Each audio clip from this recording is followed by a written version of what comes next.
Iran और Israel के बीच चल रहा युद्ध अपने 5वें दिन में पहुंच चुका है और इन 5 दिनों में आपने सोशल मीडिया और टीवी मीडिया दोनों में ही धमाकेदार वीडियो देखे होंगे। लेकिन आज मैं आपको ये बताने जा रही हूँ असल में ये युद्ध 5वें दिन किस मुहाने पर खड़ा है और इस युद्ध का अंजाम क्या होगा। तो फिर आज आपको 3 लोगों के बयान जरूर सुनने चाहिए और इनमें सबसे पहला नाम है अयातुल्लाह खामेनेई का। ये ईरान के सुप्रीम लीडर हैं। इजराइल से युद्ध के बीच खामेनेई ने एक पोस्ट की है और इस फोटो पर जो कैप्शन दिया है वो आज मैं आपको पढ़कर बताती हूँ और इसका मतलब भी आपको बताऊंगी। Help from Allah and immediate consequence the Islamic Republic will triumph over the Zionist regime by the will of God। यानी ईरान के ये सुप्रीम लीडर खामेनेई कुरान की एक आयत लिखकर ये बताने की कोशिश कर रहे हैं कि अल्लाह की मदद ईरान के साथ है और वो जीत के करीब हैं और ईरान ही वो इस्लामिक स्टेट होगा जो इजराइल में यहूदियों पर जीत हासिल करेगा। खामेनेई का ये बयान हमारे देश के मुताबिक आज रात करीब 2:15 बजे आया। अब आप इजराइल की तरफ से जो कहा जा रहा है वो कहा गया है वो भी आप जानिए। आमतौर पर इजराइल की तरफ से 2 लोग आधिकारिक बयान देते हैं, एक इजराइल का प्रधानमंत्री नेतन्याहू खुद और एक उसकी सेना यानी इजराइल डिफेंस फोर्स जिसे शॉर्ट में IDF भी कहते हैं। तो पहले आप नेतन्याहू ने क्या कहा वो जानिए।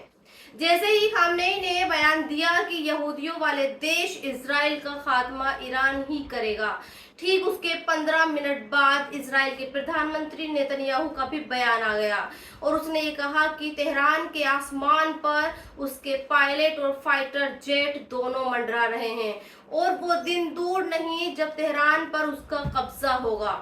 नेतन्याहू ने यह भी बताया कि उसने ईरान के खिलाफ जो ऑपरेशन राइजिंग लायन शुरू किया है उस ऑपरेशन के तहत इजराइल अब तक ईरान के कई न्यूक्लियर और मिसाइल फैसिलिटीज जैसे नंताज को खत्म कर चुका है और इसी ऑपरेशन के तहत इजराइल का आज तेहरान के आसमान पर पूरा कंट्रोल है।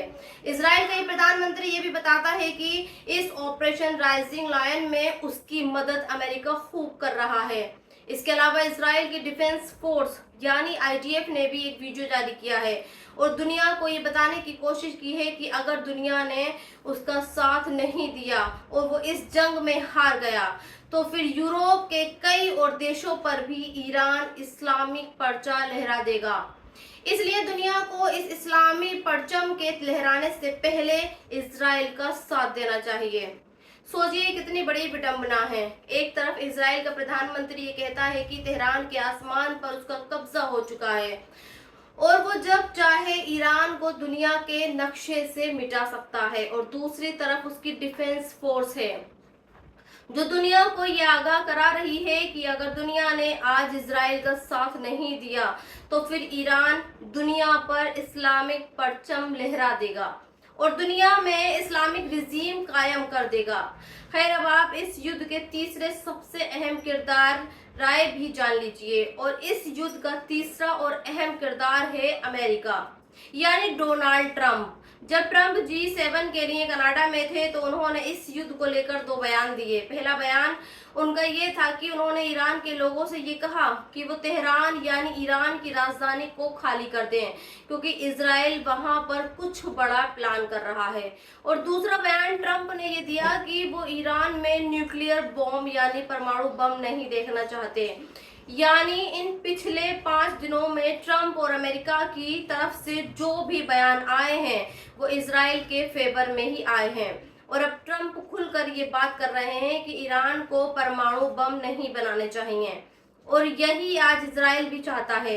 इसलिए इजराइल ने सबसे पहले उन जगहों को निशाना बनाया जहां ईरान अपने परमाणु बम तैयार कर रहा था और उन वैज्ञानिकों भी इजराइल मार चुका है जो ईरान के लिए परमाणु बम बनाने में मदद कर रहे थे। और सिर्फ ट्रंप नहीं, दुनिया के कई और देश यही कह रहे हैं कि ईरान के पास न्यूक्लियर फैसिलिटी नहीं होनी चाहिए। दुनिया को ये डर है कि अगर ईरान के पास न्यूक्लियर बम आ गए तो फिर वो उन्हें बनाने में कामयाब हो गया, तो फिर इन न्यूक्लियर बॉम्ब का इस्तेमाल वो इजराइल के खिलाफ ही करेगा।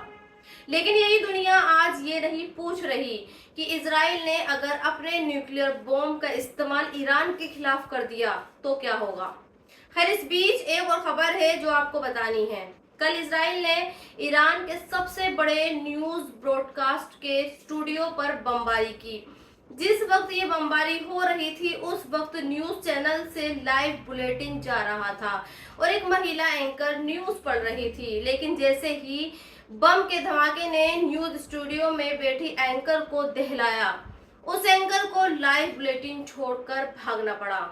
लेकिन आज ये खबरें आ रही हैं कि इसी न्यूज चैनल के एक और रिपोर्टर न्यूज चैनल के बर्बाद हो चुकी बिल्डिंग के बाहर से खबरें दे रहे हैं और ये कह रहे हैं कि आखिरी सांस तक वो अपने देश के लोगों को इजराइल के हमलों की अपडेट देते रहेंगे।